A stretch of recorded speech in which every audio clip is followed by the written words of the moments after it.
My stepmom told me to dump my boyfriend for her daughter's feelings. Now they're drowning in debt, wants my help. But I let karma handle it. Alright, so let me just dive straight into how things went down. I was 10 when my parents split up, and to say I didn't handle it well would be a massive understatement. I mean, what kid is going to take something like that well? But for me, it hit hard, real hard. Looking back, I guess they just fell out of love or whatever, but at the time, all I could see was that the two people I relied on the most suddenly didn't want to be together anymore. I remember being confused and angry all the time, lashing out at both of them, mostly at my dad, though. I couldn't explain it, but I felt like he was the one responsible for ruining everything. We went through the motions, counseling and all that, but if I'm honest, it was a waste of time. My mom was the only one who seemed like she was really trying to get me or where I was coming from. My dad, on the other hand, had this suck-it-up attitude about everything. He didn't get how much I was hurting, and if I'm being real, I don't think he cared. He was more focused on keeping it all together for himself than thinking about what I was going through. I don't know, maybe that's just how he deals with stuff. We never really connected much after that, and it felt like we were just two strangers living in the same house. I stayed mostly with my mom, which was fine by me because we were always closer. I only went to my dad's place on weekends or for short breaks. Not going to lie, I kind of dreaded those weekends. It was awkward, and I didn't feel like I belonged there anymore.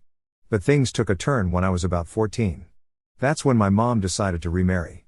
Now, don't get me wrong, I wanted her to be happy, but her new husband, let's just call him Mike, wasn't exactly thrilled about having me around.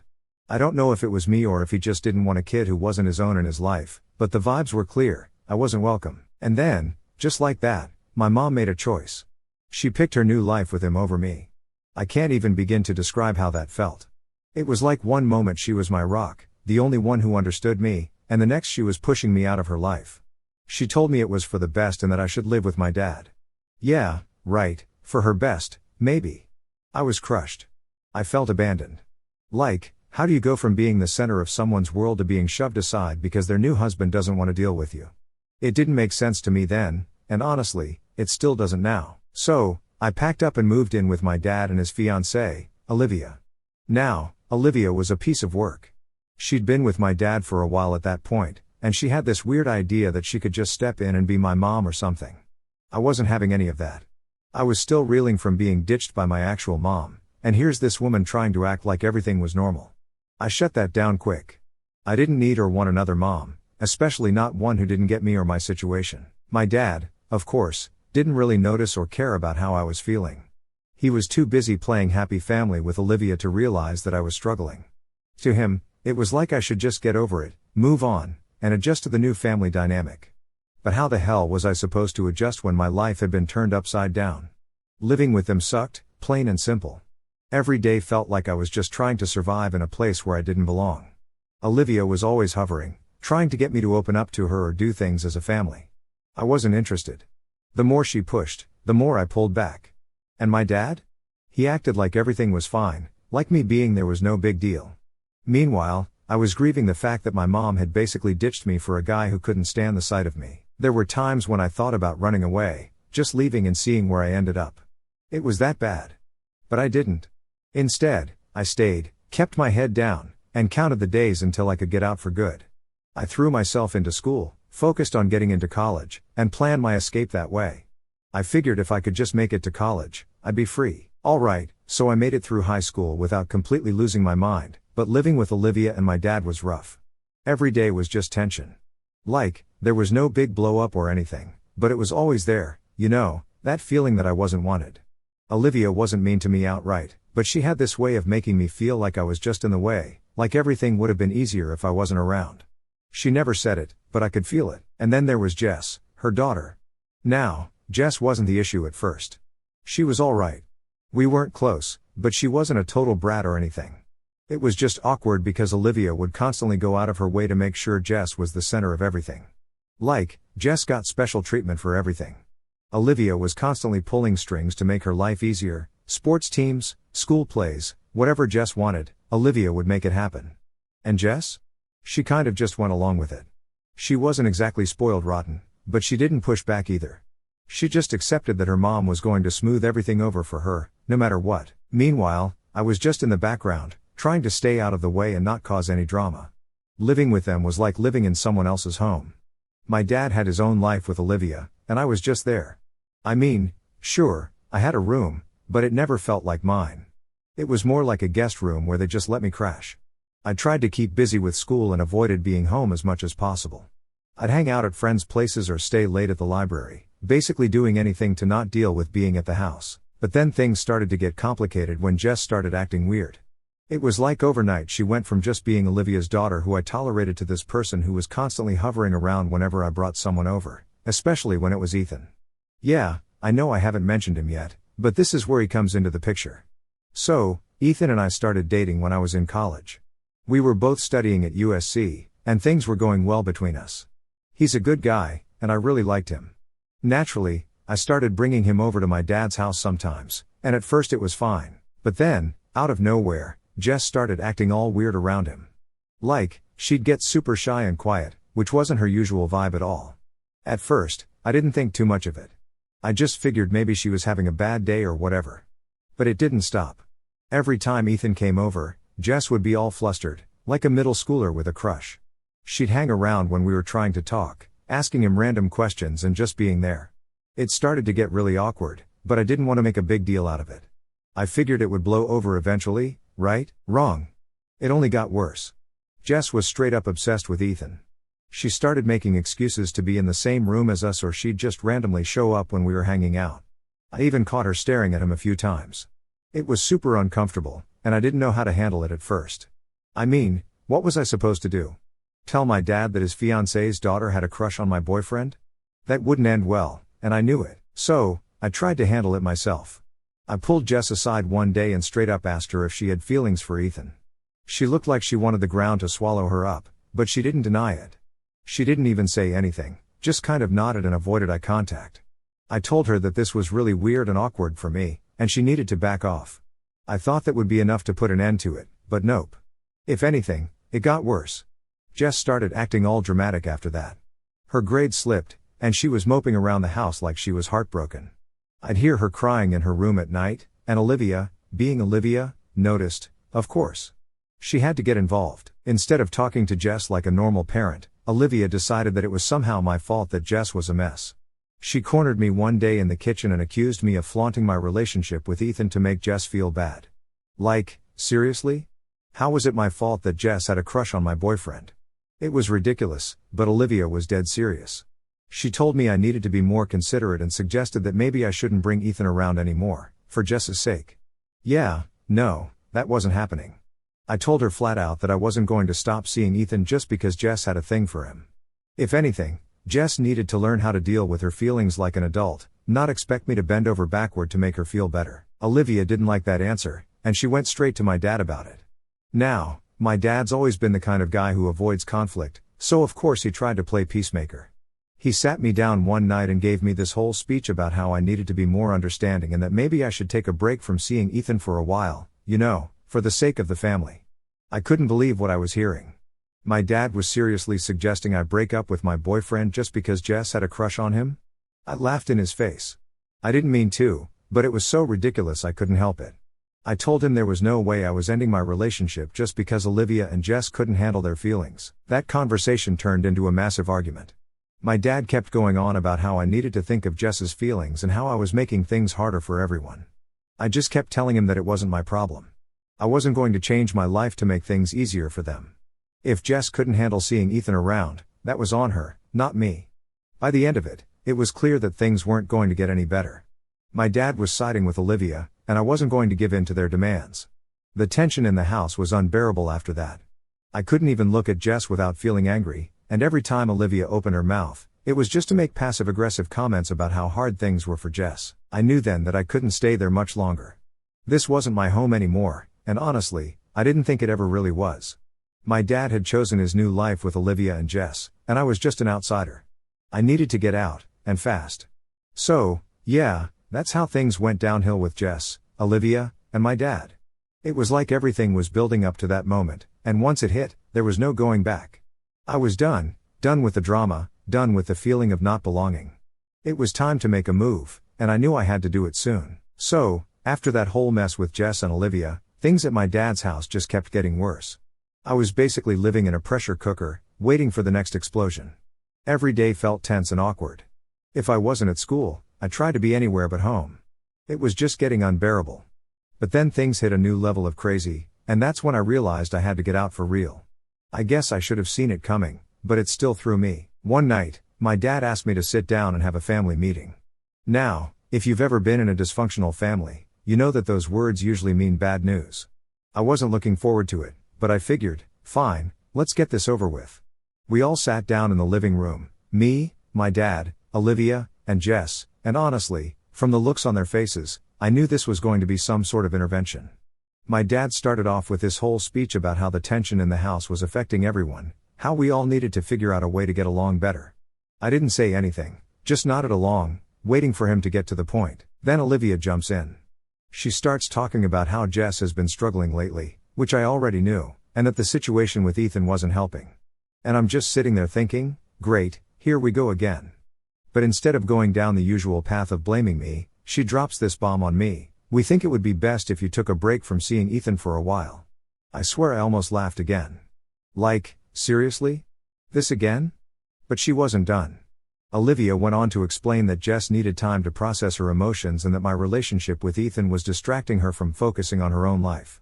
She made it sound like I was causing Jess to fail at school or something, which was total BS. At that point, I couldn't hold back. I just said, you can't be serious. You want me to put my life on hold because Jess has a crush on my boyfriend? How is that my problem? Olivia didn't like that at all. She got this tight look on her face, and my dad jumped in to back her up, saying that they weren't asking me to break up with Ethan, just to give things some space. I told them flat out that it wasn't happening. There was no way I was going to stop seeing Ethan just because Jess couldn't handle it. If she had a problem, she needed to deal with it, not make it everyone else's issue. The room went dead silent after that. You could cut the tension with a knife. Jess, who had been staring at the floor the whole time, suddenly looked up at me with tears in her eyes. "I'm sorry," she whispered. "I didn't mean for it to get this bad. I wasn't expecting that. I mean, I knew Jess had a thing for Ethan, but seeing her like that, so genuinely upset, made me pause for a second." But then Olivia jumped back in, twisting the knife by saying, "We just want what's best for everyone, especially for Jess. We all need to make sacrifices sometimes for the good of the family." At that point, I'd had enough. Sacrifices? I snapped. "What have you sacrificed, Olivia? All I've done since I moved in here is try to stay out of your way. I've given up enough. I'm not giving up Ethan too." My dad didn't say anything for a long moment. He just sat there, looking tired and defeated, like he didn't even want to be part of this conversation anymore. Finally, he sighed and said, "We're just trying to make things work. That's all. We don't want to force you to do anything, but we can't keep living with this tension."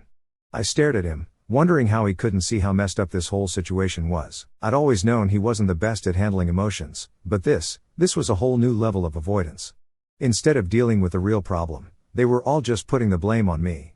I stood up, and that's when I said it, "I can't do this anymore. I'm done." The words just came out, but as soon as I said them, I knew it was the truth. I couldn't stay there any longer. Living with them wasn't healthy. It was making me angry and resentful, and I deserved better than that. I didn't know where I was going to go or how I was going to make it work, but I couldn't stay there. Olivia looked at my dad like she couldn't believe I'd actually said it. Jess just sat there, her face crumpled in on itself, looking miserable. And my dad? He didn't even try to stop me. He just nodded, like he expected it. Then my dad said, "If you don't break up with Ethan, I can't let you live here." "Fine," I said. "I'll be out by the end of the week." And that was that. I left the room, went to my room, and started packing. I didn't even know where I was going, but I started putting stuff into boxes anyway.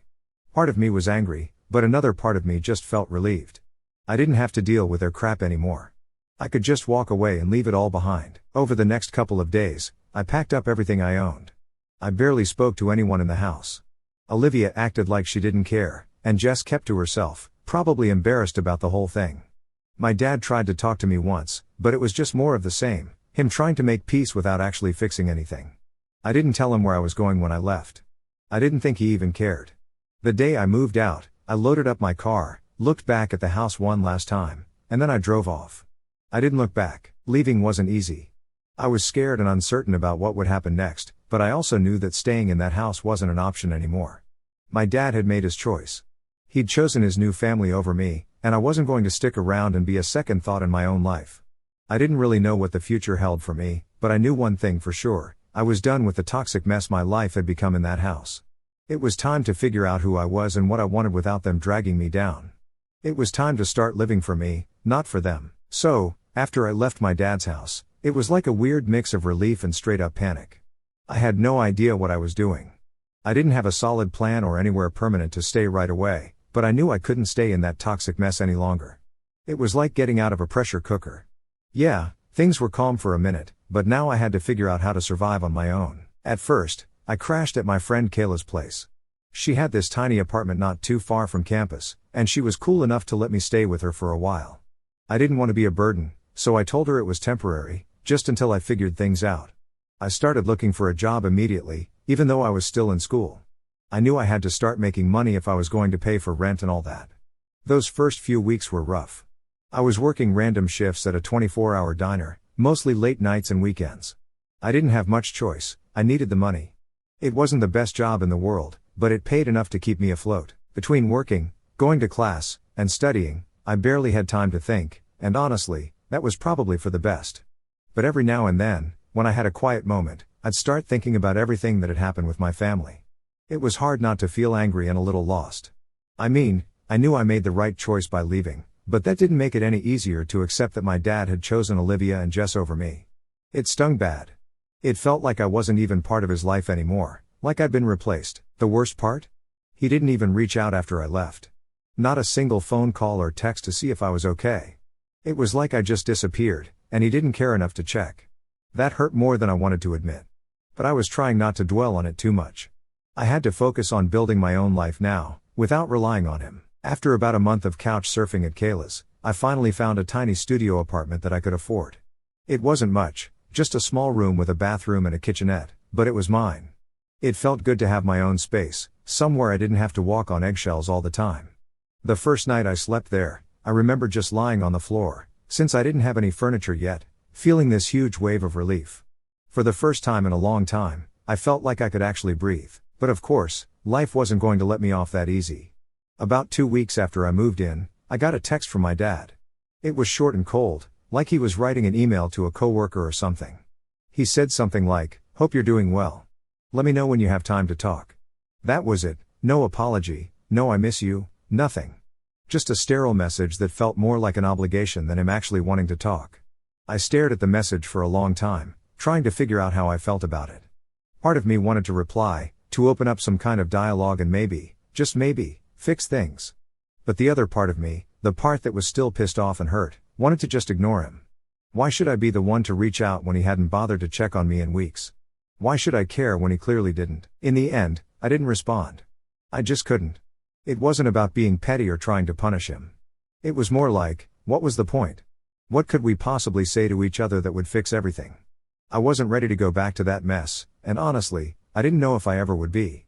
Instead, I threw myself into work and school.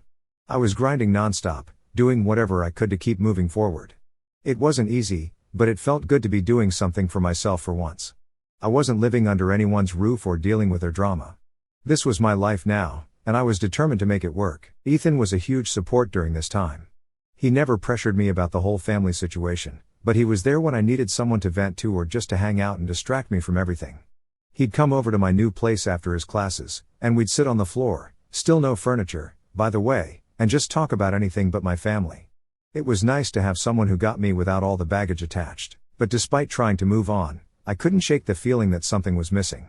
No matter how much I tried to ignore it, the whole thing with my dad weighed on me. I hated that I still cared. I hated that part of me wanted him to call or show up at my door, apologizing for everything and asking me to come back. But that wasn't going to happen, and deep down, I knew it. Weeks turned into months, and eventually I got into a routine. The diner job wasn't great, but it paid the bills, and I was managing to keep up with school. Kayla and I stayed close, and Ethan was still by my side. I was starting to feel like I had some control over my life again. But every now and then, when I was alone in that quiet apartment, I'd get this nagging feeling in the back of my mind, like, what if I'd made a mistake? What if cutting off my dad wasn't the right move? I kept telling myself that I did what I had to do, that I couldn't stay in that toxic environment, and yeah, that was true. But still, it's not easy walking away from your family, no matter how bad things get. There's always that little voice in your head wondering if there was another way, if maybe things could have been different. But I pushed those thoughts aside, focusing on the fact that I was finally in control of my own life. I didn't have to answer to anyone but myself, and that was a freedom I hadn't felt in years. And even though it was hard, I knew I'd made the right choice. So, that's where I was, living in my tiny apartment, working long shifts, and trying to figure out what my next move was.